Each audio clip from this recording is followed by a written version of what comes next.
So Chelsey Newmyer, thanks so much for joining us. Really, really appreciate you coming. We were just riffing off air about, our audience, and right now seasonally, you do some nonprofit consulting. I want you to get into what you do. You do a better job of telling the audience what you do than I will.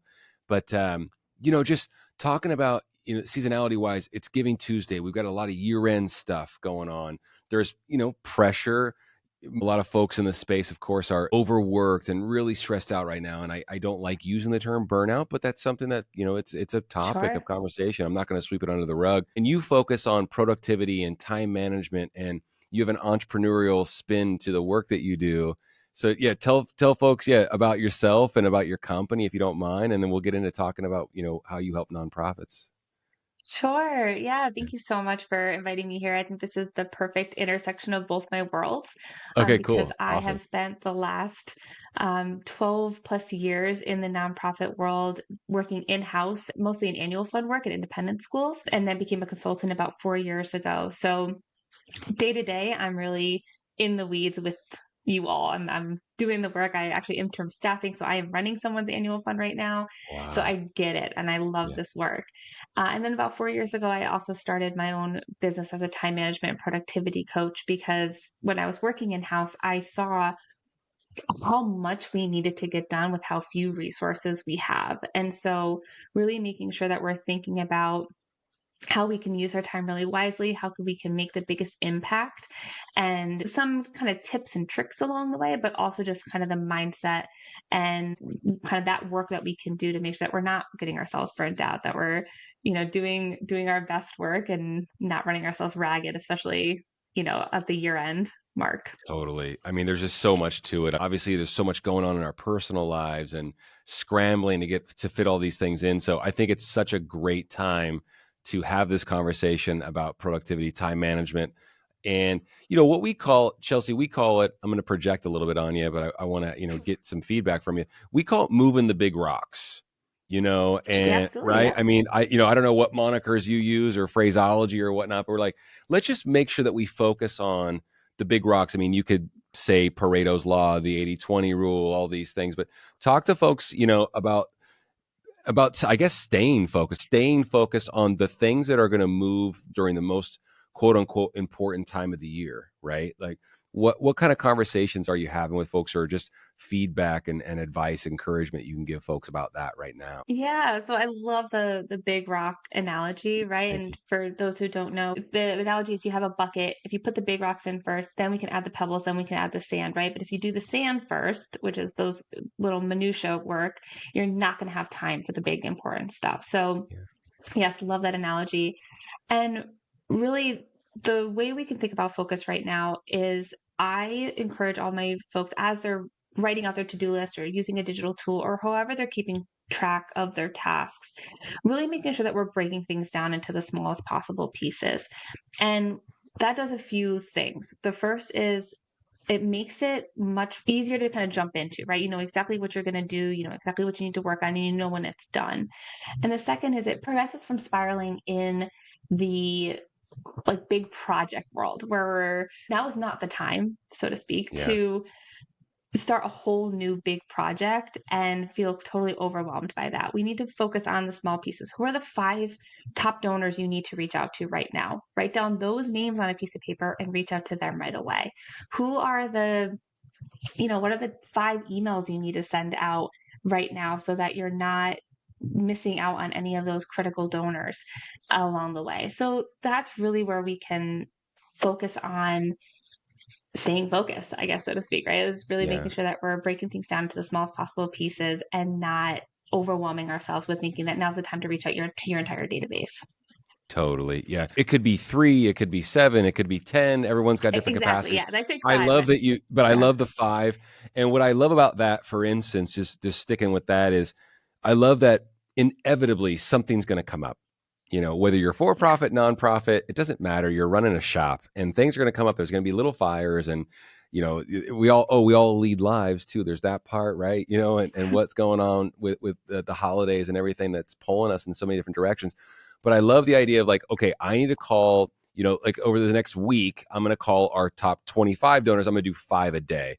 What I love about that, Yeah. for instance, and that suggestion is if I don't get to it by 11 a.m., it's okay because I can make 5 phone calls before I leave, right? Like it's not letting me off the hook, but it's a real digestible number. At our company, Mhm. we do 3 a day where our forward advancing team is, 3 new conversations a day. If you don't get to it by noon, that's okay because you got the rest of the day. It's digestible, it's real. So I love that. It's also like I can attain that goal and that's a win. And I'm looking to stack wins right now as well, right? Like there's something to that Yeah. too. Yeah. Oh, absolutely. So I love, love, love talking about procrastination, and we could probably have a whole other podcast We episode should. about We should that. after the first of the year. Yes, yes, Yeah. absolutely. So, in the line of thinking about procrastination, Mhm, one of the things that I've noticed, and you may notice this too, right? If you have a mhm, task on your to-do list that maybe you don't want to do, or it feels too big, it feels overwhelming, that's mhm. when you go clean your whole house instead, right? That's when you are reorganizing your inbox or folders on your desk, right? And I call that productive procrastination, right? You're still doing something, but it's not the thing that you have to do. Right. When we can break down our tasks to have definitive beginning and ending, right? So when you think about washing dishes, you see the problem, a sink full of dishes, you know what you have to do to get those clean, you do it, and then you have the satisfaction of having an empty sink. The dishes are done. If you can replicate that in the tasks that you're putting on your to do list or whatever tracker you're using, it gives you that satisfaction, gives you that dopamine hit. So instead of, I would even go more granular. Instead of writing call 5 people on my to do list, I would actually write down, call John Smith, call Sally Correct. So you can Johnson, cross right? out those names So when they're you done can or put a cross it check off. by them. Exactly. Yeah. Get Yeah. those wins. If you don't know their Yeah. names yet, just put little boxes and check off the boxes for, Yeah. however many you have to call. The other way we can think about this is using time blocking. And time blocking, I feel like it's a bad rap. It can feel very, very cumbersome. But the way I use time blocking is because, yes, we're going to have fires. They're going to get a donor call. You're going to get someone who interrupts you from your team. When we have a time block, it acts as the guardrail so that if and when those things come up, you know what you're jumping back into.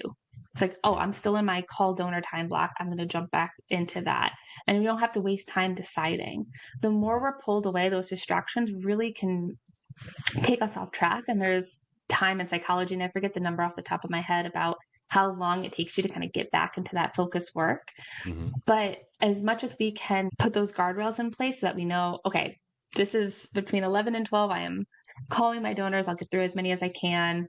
And then I can take a break or have a reward or a treat because I don't know about you, but I hate cold calling or even just calling people sometimes. So sometimes I need to like boost Yeah. myself up for it, and having some kind Yeah. of reward at the end can be really motivating too. What do you do when because obviously you're in the space. I mean, you talk to folks. You just brought up like a real hot point, a hot button for us. What do you do when you're talking to folks about that trepidation or call reluctance? What kind of encouragement or how, we don't try to trick people, but we try to reframe it by going, well, you're not going to pick up the phone to ask. You're actually picking up the phone to invite, to Mhm. partner, to collaborate. And then we also say, and folks inevitably will come to us and go, well, what should I say? And we go, well, if you really truly don't know what to say, let's start with thank you.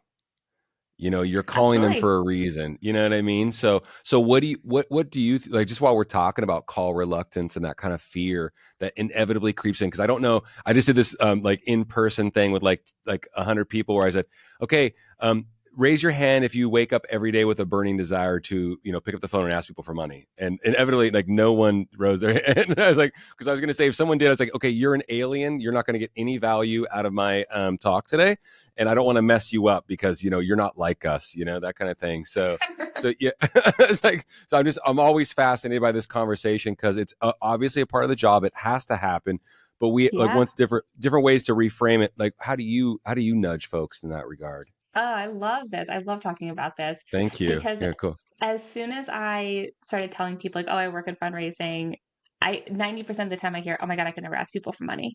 Yeah, And my response is always, I'm not putting my hand out. But yeah. that's not how I think about it. I'm asking on behalf of an organization that I believe in, on behalf of some place doing something really good for others in the world. And so I don't take the ask personal. And I think if you can remove that piece of it, it makes it a little bit easier, at least for me. So when I am having to do my calls, because again, I'm running someone's annual fund right now, so Yeah. I gotta do it too. I'm in the Cool. weeds here, and I Cool. definitely had to do it when I was owned my own portfolio. I one is I and I kind of psych myself up for it, right? I make sure I have a Hmm. little some notes just to kind of keep myself on track and make sure I hit the highlights. Hmm. And I have some kind of promised reward for myself at the end of it, whether that's a coffee or just Yeah. a walk or something, Yeah. right? Like, Yeah. you Some kind of put the sunlight. timer on. Yeah. Yeah. Exactly. You just kind of get yourself have something to look forward to at the end of it. Yeah. But I think more than anything, it's that mentality around the thank you. It's I'm asking on behalf of a really great organization. I'm not calling to say, "Hey, give me $100." I'm saying, "I would like to invite you to join me," or "Have you Yeah. considered?" or "Hey, I want to share with the great things that are happening here. We could really use your support." And I know you believe in this organization. You have in the past. Thank you for that. Can we count on you Yeah. again? Yeah. And that makes it so much easier than just the "Hey, don't forget to give" kind of call. I think it just takes the hooks out, right? It's like Exactly. Yeah. yeah, you're never wrong by leading, and the term gets tossed around a lot, but I still love it. You're never wrong leading with gratitude or graciousness. We're constantly talking to folks about how, or at least I am. I say we're in the hospitality business. And I like came up with this like on an airplane. Of course, I've read books about it and this and that. And there's a great book called Unreasonable Hospitality that's really really good.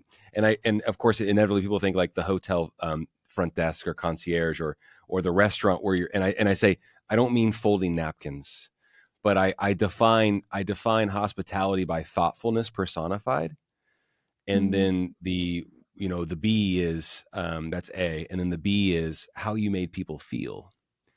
And Yeah. it's such a feeling sport, that we play when it comes to fundraising, where it's and there's so many cool, like you said, like reframing or reverse engineering, or the way we talk about it. And you're talking about, this is the amazing work that we've done. And I just love that, because like, this is the work that we've done. This is what we're going to do. I know that you can, I know that you care. Can we ask this out of you or invite you to participate this way? I think there's just a lot of power in that. And it can be once again reframed to not be so scary, like you said. Yeah, Absolutely. And I think it's also important to remember that a no is not a no to you, right? It's not them saying, totally. "I hate Chelsea, I'm not giving," right? Like, that's Yeah. not what they're saying. Yeah. And if you get anyone who's a bit cranky or has complaints, it's just a great opportunity to connect with that person and talk with them, Totally. right? And hear their Yeah. concerns. People just want to be heard most of the Mhm. time. So if you pick up someone and they answer on a bad day, just just be that person for them. Don't Yeah. no, you don't no need to defend, right? Just listen, say thanks so much for sharing with me, and move on from there. It doesn't have to be this like defensive feeling or this like rejection Personal. because that's not Yeah, what you it is. take it personally or what have. No also doesn't mean no forever. It just means no right Exactly. now, Yes. you know?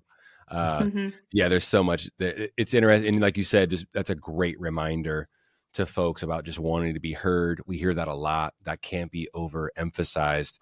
I was thinking when you said time blocking, I love it, and it's been really impactful for our team, and we're almost 24 people with our organization, and we're spread all over the place, so we're decentralized and all that, and so we don't get to congregate in the same space every day, all of us, right? Some of us do, and some of us are in other spots and stuff like that. But anyway, it's beautiful. It's worked out famously. But one thing, and I have to take my own advice. The one thing that I constantly am saying out loud, but I'm also reminding myself of, is the greatest gift that we can give anyone is our time. Hmm. It's not money. I have to remind myself as I'm listening to my 6-year-old try to recite a story from school where she's just getting it out and stuttering and stuff like that. And I go, time, give her time, because and God knows she deserves it. You know what I mean? But, and that's, and we're just moving so fast. We're over digitized, and it seems like the world is stacked in that direction where it seems like it's not allowing us to give folks the time that they deserve. But I just think, like you said, it's just such a good reminder that it's really powerful, and it ends up being a 20-30 minute conversation. That's really okay too, because you're building Absolutely. these relationships. These are relationships that you build long term, right? And that's your superpower as a fundraiser, are these relationships that you can keep going back to and collaborating and partnering with. I just think it's really good. Yeah. I And wanted to go oh, ahead. No, please, go please ahead. expand on that. Please, please, please. So I was going to say, I think one of the things that I found too is that there's always time for those conversations. So like you may be in the phone and kind of panicking in the back, like, oh my gosh, I got to call the other four people on my list. Hmm. And I've always found that it's one of those things like magically that kind of time, you find that time and you make that time happen in order to keep building those relationships. And if you have to kind of resort your day, it's absolutely worth it. And that's often what I work with people on too, is figuring out how to adjust when things take a little bit longer than we can in order to Yeah. prioritize what's most important.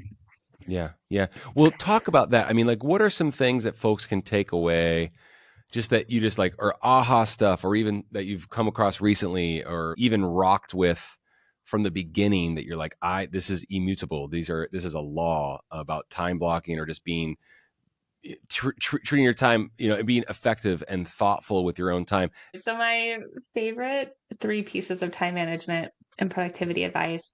The first one would be, like I said at the very beginning, break those things down into the smallest possible pieces. Break your tasks down so that it's not call five people, call my portfolio. It's call John Smith, right? We got to Yeah. get that specific. Give yourself the win. Give yourself the dopamine hit. Yeah. My second piece of advice would be to close all of the tabs you have open right now because you're not actually going to ever need them, right? We're consuming so much information. There's so much amazing information to consume. And we're all guilty of having all of those articles that just stay up for, 2 weeks. And it's okay. If it's meant to come back to you, it will. Yes. And you'll find it again. Close them out, The declutter world your has a brain, declutter the your. world has a funny way of making sure that you find those things Yes. again anyway. Yeah. Yeah. Declutter digitally, Yeah. give yourself the space to think about what's most important and what you need to focus on right now. Love it. And then I think my last piece of advice is really understanding what is causing friction. If you're finding yourself procrastinating, if you're finding yourself resisting doing any of the work right now, figure out where that friction's coming from. Is it because you Mm. don't want to do it? Is it because you don't have the tools for it? You don't think you have the time? Is it because you're scared of getting rejected on the phone? Figuring out why we're facing that procrastination or that resistance makes it so much easier to overcome it. Because otherwise, we're just going to sit there and spiral. We're going to keep kicking that can down the road, and you're going to be kind of digging yourself that hole, right? And Totally. facing the consequences of procrastination when it could be a really easy fix. No, I love that. It usually is, isn't it? But we just get in these Yeah. ruts. Yeah, we just get in these ruts where it's like, yeah, unplugging. It was interesting. We did a bunch of traveling, and the holiday came, and I didn't open my laptop for almost 2 full days, and I had this urge, but there was no need. And I got to be honest, on the other side of that, it was pretty blissful. It was pretty awesome. So, Yeah. yeah, we're once Yep. again we're in an over digitized state, you know what I mean? But it's such a beautiful time to be alive, the connectivity and all the info like you mentioned. But no, it's great. That's great feedback. Do us a favor, Chelsey. Number one, I absolutely want to have that procrastination conversation again, or Sure. Oh my gosh, in the it's my future. favorite. So yeah, here's your invite to come back. I want to leave you with this. It's a question. I want you to tell folks where to find you, of course, when we get off the air. But a question that I'm really enjoying asking our guests, and we get great guests all the time, like yourself, with a ton of value, bring a ton of value to the audience. Fundraising is hard. We all know that. Uh, don't make it more difficult by doing what? Oh, this is a good one. Thank you. It's our personal IP, which kind of means the same. It's redundant, but it is. We came up with that one ourselves. I like it a lot. Well, if I'm going to take a productivity bend to it, I say don't make it more difficult by biting off more than you can chew. We got to, Lovely. Yeah. yeah, Yeah. focus Yeah. on the most impactful work that you're going to do, and that's gonna move the needle, Yeah. And accept that's enough. I love it. I and love that's it. enough. Oh, thank you for saying that. Yes, that's No, enough. good. Yeah, good stuff. Well, I have a bad habit of punctuating people's sentences, but no, that's lovely. I appreciate that. Chelsey, do us a favor. Tell folks where they can find you, and all that good stuff. Sure. So my website is chelseynewmyer.com. That's Chelsea with a Y. And I'm also pretty active on Instagram at Chelsey N Coaching. Perfect. Awesome. Awesome. We're glad to have met you. Like I said, this is your invite to come back. We certainly hope that you will. It'll be great to have that conversation, and looking forward to it, and looking forward to the feedback from this one too. So thanks so much for making the time, Chelsey. Appreciate you. Happy Thank holidays to you. you. Same to you. I had a great time being here. Thanks, Chelsey.